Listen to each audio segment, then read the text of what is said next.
जूझते आवाम की हो या समाज में बढ़ते क्राइम ग्राफ की, अपराध की हर सूरत के पीछे छिपा होता है कोई ना कोई गुनहगार। नमस्कार, मैं हूं शुभ मिश्रा।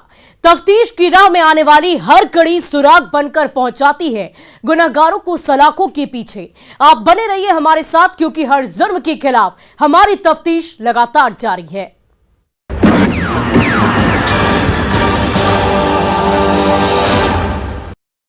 जब इंसान इश्क में होता है तो सरहद की दीवार को भी लांघ जाता है और जान की परवाह किए बगैर माशुका का दीदार करने पहुंच जाता है। माशुका भी देश की सीमा के साथ साथ बंद कमरे में मर्यादा की सीमा लांघ जाती है। होश ठिकाने तब आते हैं जब आशिक ब्लैकमेल करने लगता है और अश्लील वीडियो वायरल कर देता है। बिल्कुल सही सुना आपने, लव, सेक्स और धोखे की ये कहानी है दो देशों के दीवानों की, जो आपस में रिश्तेदार थे। प्रेमी प्रेमिका की भाभी का भाई है। क्या है भाभी के भाई का डर्टी इश्क, इस पूरी रिपोर्ट में देखिए।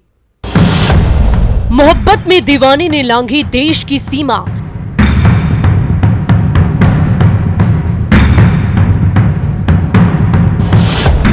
नेपाल की माशुका को दिया दिल।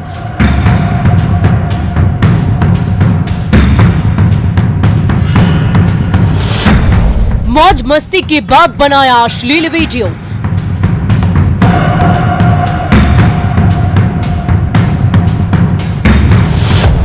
जब प्रेमिका ने बात करने से किया इनकार,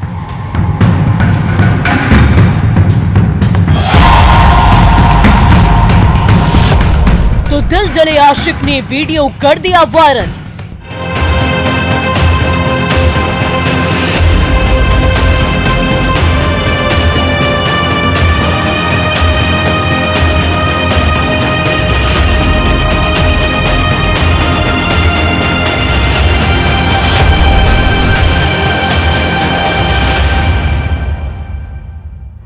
लव, सेक्स और धोखे की ये कहानी दो देशों के दीवानों की है, जो मोहब्बत में देश की सरहद को लांघकर एक दूसरे को दिल दे बैठे और आशिकी की कहानी लिख डाली।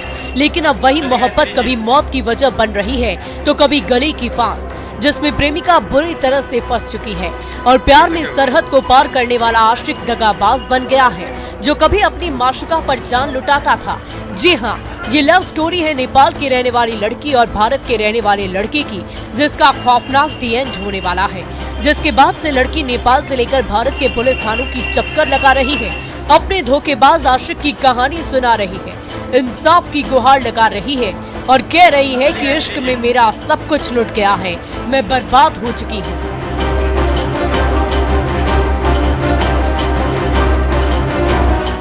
क्योंकि हमारे फैमिली हमको गुस्सा कर रहे हैं। जब इतना बोल दी तो क्या किया, हमारा वीडियो, अश्लील वीडियो वायरल करने लगा।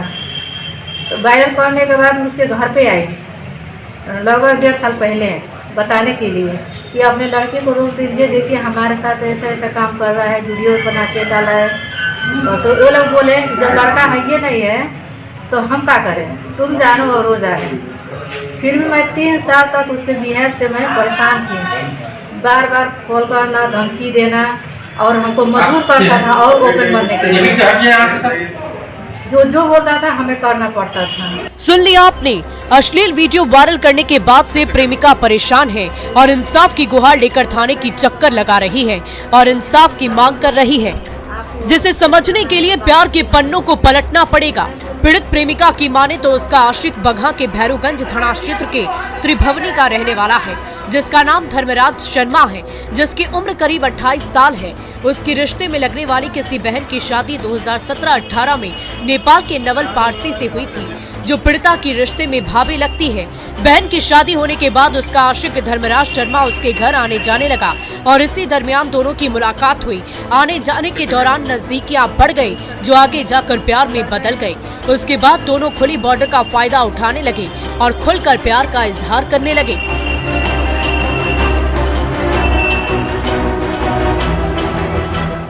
और वो हमारी भाभी के भाई लगता है, हम लोग रिलेशन वाले ही हैं। तो आने जाने के समय में नेपाल आता जाता था, वो लड़का काम करता था, तो जान पहचान हो गया था हम लोग के, लेकिन रिलेशन में नहीं थे। तो बाहर कंट्री गए, वहाँ कतर में काम करने। तो वहाँ से हम लोग बात करते नहीं, इमो से बात करते करते हम लोग रिलेशन में आ गए। रिलेशन में आने के बाद साल भर तक तो अच्छा ही चला। जब प्यार परवान चढ़ा तो दोनों ने देश की सीमा के साथ साथ मर्यादा की सीमा को लांघ दिया और बंद कमरे में रिश्तों को दरकिनार कर दिया। एक जिस्म दो जान बन गए। लेकिन इसी बीच उसके आशिक ने साजिश के तहत प्यार के लम्हों का अश्लील वीडियो बना लिया, जिसकी भनक उसकी प्रेमिका को भी नहीं लगी। उसके बाद धर्मराज कतर कमाने चला गया। कतर जाने के बाद दोनों ईमो ऐप के जरिए बातचीत करने लगे।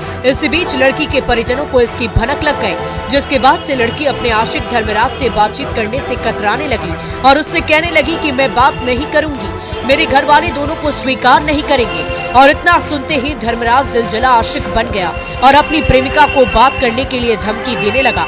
उसके बाद भी उसकी प्रेमिका बात करने के लिए राजी नहीं हुई, जिससे धर्मराज डेंजर आशिक बन गया और एक दिन सोशल मीडिया पर अश्लील वीडियो वायरल कर दिया। जब लड़की और उसके परिजनों ने वीडियो देखा तो होश फाख्ता हो गए। लड़की नेपाल की सीमा को लांघकर भारत अपने आशिक के घर पहुंची और उसके परिजनों से शिकायत की, लेकिन उसका कोई असर नहीं हुआ। हमारे साथ मैं रिश्ता नहीं रखना चाहती हूँ, हमारे माँ पापा और फैमिली को अच्छा नहीं लग रहा है। तो वो बोले तुम्हारे माँ पापा से सोच के चलोगी कि हमारी सोच से चलोगी।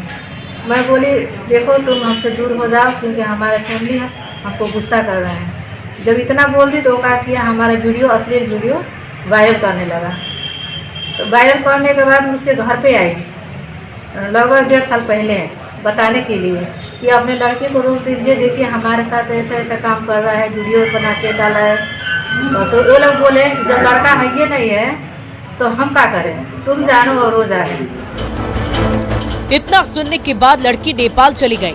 2 साल बाद जब उसका प्रेमी धर्मराज कतर से वापस लौटा तो फिर से अपनी प्रेमिका पर मिलने का दबाव बनाने लगा।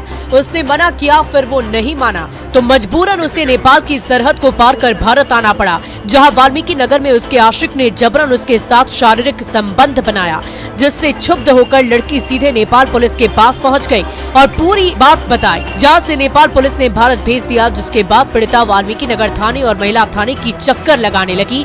जब थक हार गई तो जहर खा लिया, जिससे बेहोशी की हालत में देखकर स्थानीय लोगों ने अस्पताल में भर्ती कराया और महिला थाना को सूचना दे दी।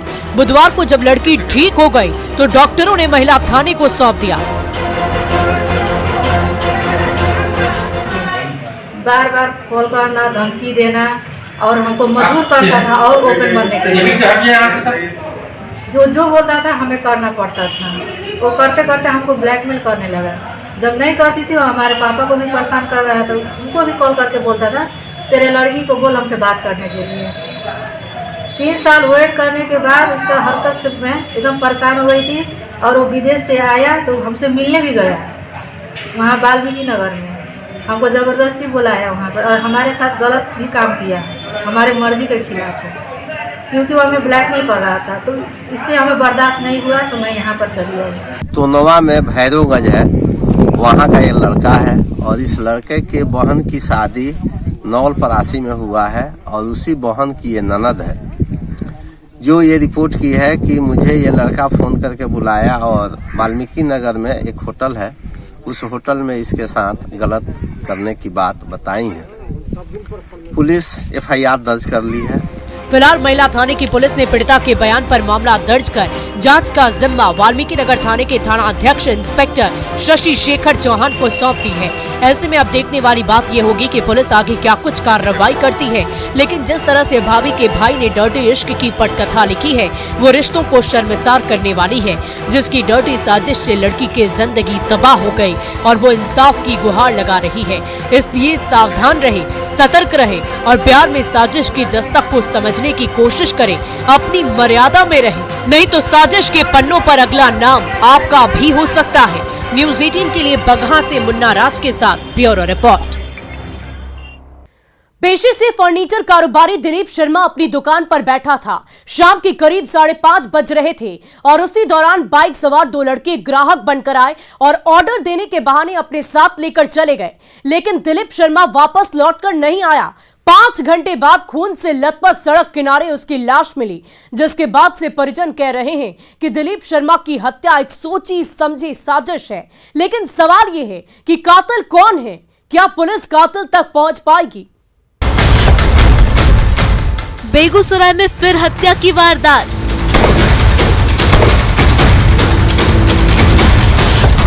ग्राहक बनकर आए थे बदमाश।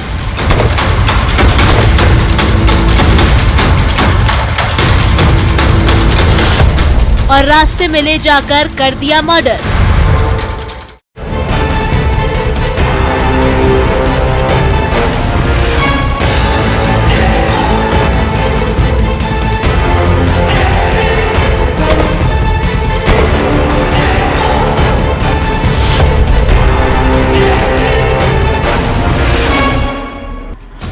ये जिला बेगूसराय है, जहां दिन के उजाले में और रात के अंधेरे में बदमाशों की बंदूकें गरजती हैं और आम से लेकर खास तक की लाश बिछ जाती है। कारोबारी से लेकर व्यवसायियों तक में खौफ है। आम से लेकर खास तक की जान खतरे में है। कब कौन बेखौफ और बेलगाम अपराधियों की गोली का शिकार हो जाए किसी को नहीं पता। जिसकी तस्दीक खून से लथपथ पड़ा ये व्यवसायी कर रहा है, रोते बिलखते परिजन कर रहे हैं, जिसे बेखौफ बदमाशों ने पुलिस को खुली चुनौती देते हुए एक सोची समझी साजिश के तहत मौत के घाट उतार दिया। जिसका नाम दिलीप शर्मा है, जो पेशे से फर्नीचर कारोबारी था, जिसकी हत्या के बाद से इलाके में सनसनी फैली हुई है और तेघड़ा थाने की पुलिस अपनी नाकामी पर पर्दा डालने के लिए कैमरे के सामने आने से बच रही है, ताकि जवाब न देना पड़े, जो कई सवाल खड़े कर रहा है। सवाल ये कि क्या बेगूसराय जिले में पुलिस का इकबाल खत्म हो चुका है? क्या जिले में बदमाश बेखौफ और बेलगाम हैं? अगर नहीं तो पुलिस आपराधिक वारदात को रोकने में क्यों नाकाम है? ये वो तमाम सवाल है जिसके जवाब देने से पुलिस कतरा रही है, जिसे लेकर कारोबारी खौफ में है और एक एक कर अपराधियों की गोली का शिकार हो रहे हैं। सर यही हुआ कि मतलब एक्सीडेंट हुआ था, लेकिन जब हम लोग यहाँ पहुँचे हैं तो देखे हैं कि गर्दन पर गोली लगा हुआ है। बस इतना ही हम लोग को मालूम हुआ। हम लोग यहाँ आए हुए हैं तो थाना में खड़े हैं, बैठे हुए बारात जगे हुए हैं। अब थाना प्रभारी उठेंगे, क्या करते हैं नहीं करते उसके बाद में कोई बात हो। हत्या की इस खौफनाक वारदात के बारे में बताया जाता है कि बेखौफ अपराधियों ने उस वक्त इस घटना को अंजाम दिया है जब फर्नीचर कारोबारी दिलीप शर्मा 29 नवंबर की शाम अपनी फर्नीचर दुकान पर बैठे हुए थे। उसी दौरान बाइक सवार दो लड़के ग्राहक बनकर आए। ऑर्डर देने के बहाने दिलीप शर्मा को अपने साथ गौड़ा लेकर चले गए। उसके बाद दिलीप शर्मा वापस लौटकर नहीं आए। रात के करीब 10:30 बजे गौड़ा बांध के पास खून से लथपथ उनकी लाश मिली, जिसके बाद इलाके में सनसनी फैल गई। राहगीरों ने परिजनों को फोन कर एक्सीडेंट होने की जानकारी दी थी, जिसे सुनते ही परिजनों के पांव तले जमीन खिसक गई। घर वाले आनन फानन में मौकाए वारदात पर पहुंचे। वहां जाने के बाद जब शव को देखा तो पता चला कि दिलीप शर्मा की हत्या हुई है। उसके बाद परिजनों ने तेघड़ा थाने की पुलिस को खबर दी। सूचना मिलने के बाद पुलिस भी फिल्मी स्टाइल में मौके पर पहुंची और छानबीन में जुट गई।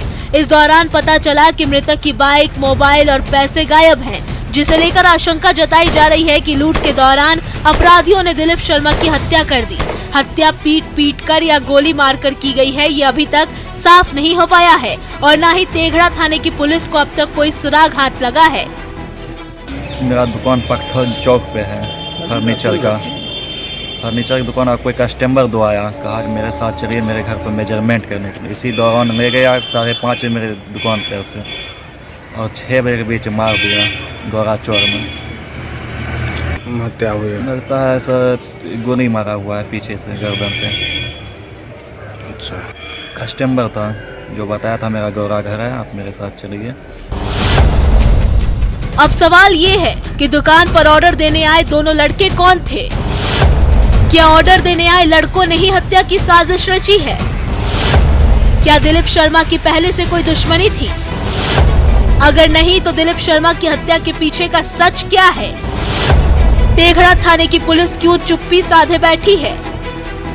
दिलीप शर्मा नामक फर्नीचर व्यवसायी की पीटकर एवं गोली मारकर हत्या कर दी। लूटपाट के दौरान इस घटना को अंजाम देने की बात कही जा रही है और सबसे खास बात यह है कि पुलिस इस मामले में अभी कुछ भी कहने से बच रही है। पुलिस का सीधा कहना है कि पोस्टमार्टम के बाद ही स्पष्ट हो पाएगा कि आखिर दिलीप शर्मा की मौत कैसे हुई है, उनकी हत्या कैसे की गई है। तो ये जो बातें हैं वो कहीं न कहीं पुलिस पर एक सवाल जरूर खड़े कर रही है, क्योंकि हाल के दिनों में कई ऐसी घटनाएं हो चुकी हैं जिनका उद्भेदन करने में पुलिस नाकाम रही है। न्यूज 18 के लिए बेगूसराय से संतोष कुमार के साथ ब्यूरो रिपोर्ट। अब वक्त हो चला है एक ब्रेक का, लेकिन ब्रेक के बाद आपको दिखाएंगे कातिल बेटे की खौफनाक कहानी।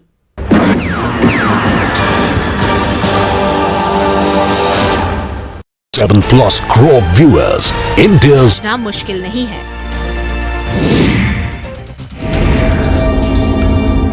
बांका के फुल्ली डुमर थाना क्षेत्र के पडावचक गांव में पोल्ट्री फार्म में अचानक आग लग गई। देखते ही देखते पूरा फार्म जलकर राख हो गया। यही नहीं, पोल्ट्री फार्म के आसपास कुछ दूसरी झोपड़ियां भी जलकर राख हो गई। आप देख सकते हैं कि आग कितनी भीषण थी। दमकल कर्मी आग को बुझाने का प्रयास कर रहे हैं। आग की लपटें सब कुछ लीलने को तैयार है। बताया जा रहा है कि राकेश यादव के मुर्गा फार्म में रोज की तरह कर्मी अपना काम कर रहे थे और उसी बीच अचानक आग कैसे भड़की, किसी को कुछ पता नहीं चल पाया। आग लगने की घटना से लाखों रुपए के नुकसान की बात कही जा रही है। आग लगने की सूचना अग्निशमन विभाग को दी गई, लेकिन जब तक आग पर काबू पाने के लिए दमकल की गाड़ियां पहुंचती, तब तक सब कुछ जलकर राख हो चुका था। वहीं अगलगी के मामले में विभाग का कहना है कि पोल्ट्री फार्म में आग कैसे लगी, इस बात का पता नहीं चल पाया है, लेकिन स्थिति पर काबू पा लिया गया। वहीं पोल्ट्री फार्म के मालिक का कहना है कि उन्हें इस अगलगी में लाखों का नुकसान हुआ है, जिसका आकलन किया जा रहा है।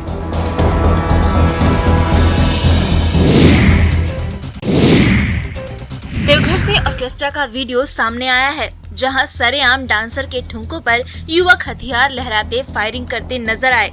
दरअसल जसीडीह थाना क्षेत्र के गिधनी में ऑर्केस्ट्रा में खुलेआम हथियार लहराए गए। ऑर्केस्ट्रा में डांसर के साथ हथियार लहराने का वीडियो सोशल मीडिया पर जमकर वायरल हो रहा है। बताया जा रहा है कि इसमें गिधनी पंचायत के मुखिया पति पप्पू मेहता और पप्पू चौधरी ताबड़तोड़ फायरिंग करता हुआ दिखाई दे रहा है। मंच पर बार डांसर के साथ डांस करते हुए मुखिया पति पप्पू कई राउंड फायरिंग करता है। गिधनी पंचायत भवन के पास सांस्कृतिक कार्यक्रम का आयोजन किया गया था। इसमें बार डांसर को भी बुलाया गया था। तस्वीरों में आप देख सकते हैं कि स्टेज पर नचनिया का डांस चल रहा है और उसके साथ एक युवक भी ठुमके लगा रहा है। उसके बाद स्टेज पर कुछ युवक चढ़ जाते हैं और जीन्स और शर्ट पहने मुखिया पति पप्पू मेहता अपनी पिस्टल निकालकर फायरिंग करता हुआ भी दिखाई देता है।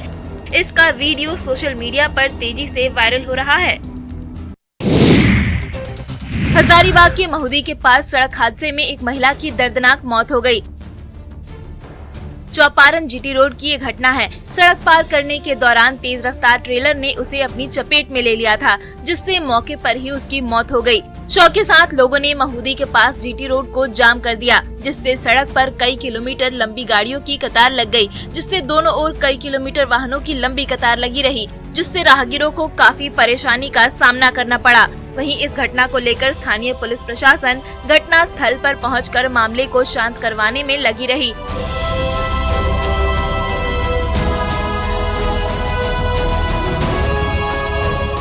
साथ ही घटना की जानकारी मिलते ही स्थानीय विधायक उमाशंकर अकेला यादव मौके पर पहुंचे और ठेकेदार पर सड़क में तोड़फोड़ को हादसे की वजह बताया। उन्होंने कहा कि तोड़फोड़ के कारण ही आए दिन सड़क दुर्घटना में लोग जान गंवा रहे हैं। साथ ही कंपनी के ठेकेदार की ओर से मुआवजा देने की मांग की।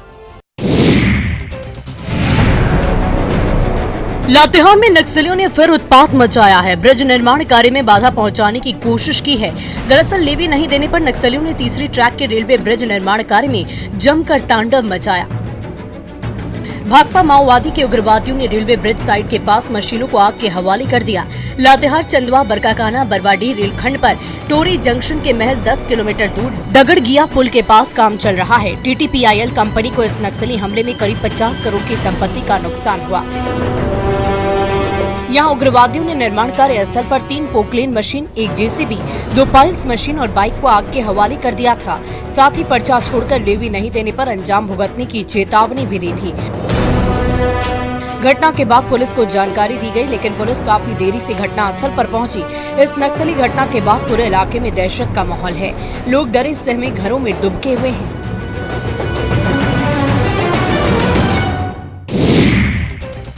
वैशाली में चोरों का आतंक दिनों दिन बढ़ता जा रहा है। आलम यह है कि लालगंज बाजार में चोरों ने एक ही रात में 2 दुकानों में सेंधमारी कर लाखों के सामान पर हाथ साफ कर लिया। लालगंज बाजार में 2 दुकानों में सेंधमारी से हड़कंप मच गया है। बताया जा रहा है कि लालगंज नगर थाना क्षेत्र के शुक्ला मार्केट के पास 2 दुकानों में अज्ञात चोरों ने चोरी कर ली और लाखों की संपत्ति उड़ा ले गए। चोरों ने दुकान के पीछे की एक दीवार में छेद बनाया और वहीं से दुकान में घुसकर चोरी की घटना को अंजाम दिया। पीड़ित का कहना है कि चोरों ने सोने चांदी के जेवर समेत कई सामानों पर हाथ साफ कर लिया है, जिससे उन्हें बहुत नुकसान हुआ है। चोर सीसीटीवी कैमरे भी चोरी कर ले गए। वहीं चोरों ने दूसरी दुकान से भी करीब 6 लाख की चोरी की है। सेंधमारी की घटना के बारे में सुनते ही मौके पर भीड़ जुट गई और पुलिस को मामले की सूचना दी गई, जिसके बाद पुलिस मौके पर पहुंचकर जांच पड़ताल में जुट गई। पुलिस जल्द ही चोरों को पकड़ने का दावा कर रही है, लेकिन चोरी की इस घटना के बाद इलाके में हड़कंप मच गया है। मुंगेर में मारपीट और प्रताड़ना की शिकार महिलाओं को शिकायत दर्ज कराने के लिए एसपी जगन्नाथ रेड्डी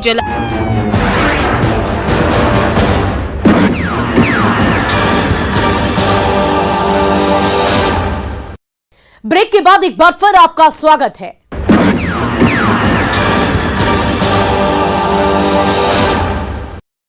जिस पिता ने पाल पोसकर अपने जिगर के टुकड़े को बड़ा किया, उसी ने जमीन के चंद टुकड़ों के लिए मां बाप का गला घोट दिया और कमरे में लाश छोड़कर फरार हो गया।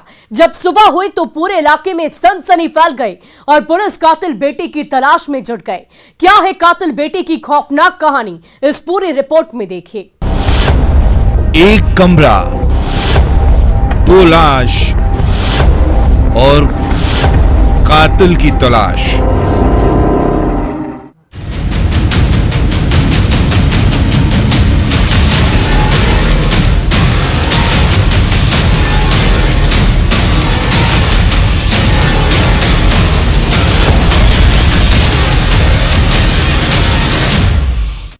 कमरे में पड़ी 2 लाश और उस खौफनाक मंजर के बीच तफ्तीश करते पुलिस वालों की ये तस्वीरें मुजफ्फरपुर जिले के सरैया थाना के गोपी घनवत गांव की हैं, जहां एक मकान के कमरे में बुजुर्ग दंपति की लाश मिली है, जिसकी शिनाख्त जयमंगल ओझा और उनकी पत्नी शकुंतला देवी के रूप में हुई है, जिसके बाद से इलाके में सनसनी फैली हुई है। लोग खौफजदा हैं और मृतक दंपति के बेटे और बहू घर छोड़कर फरार हैं।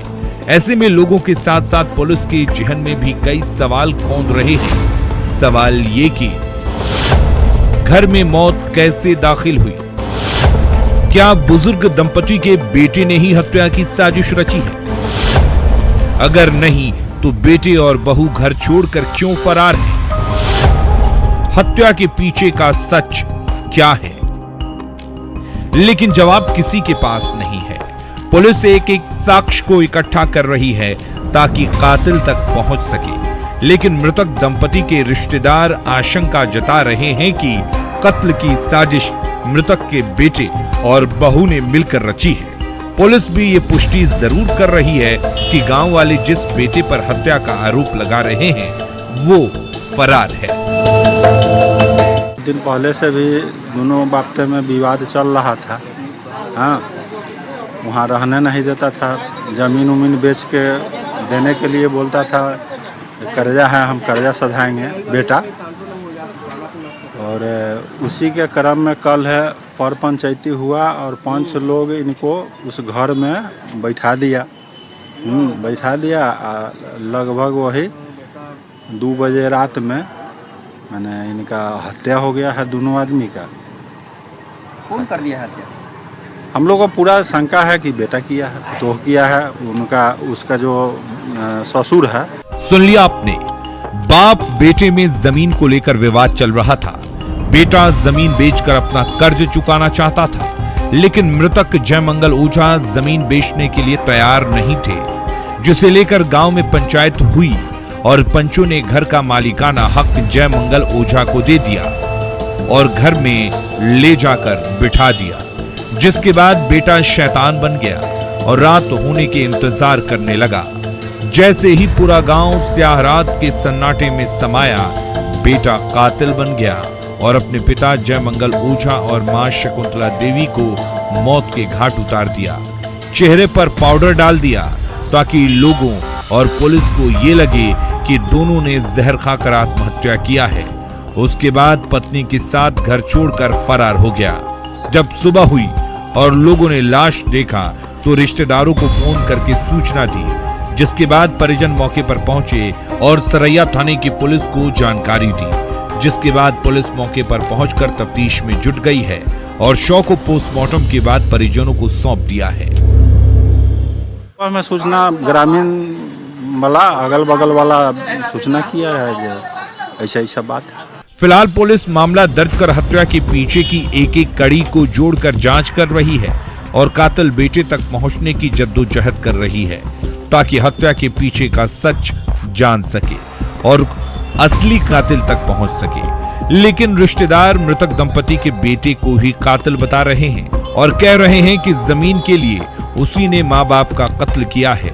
ऐसे में देखने वाली बात ये होगी कि पुलिस कब तक डबल मर्डर की गुत्थी को सुलझाती है और कातिल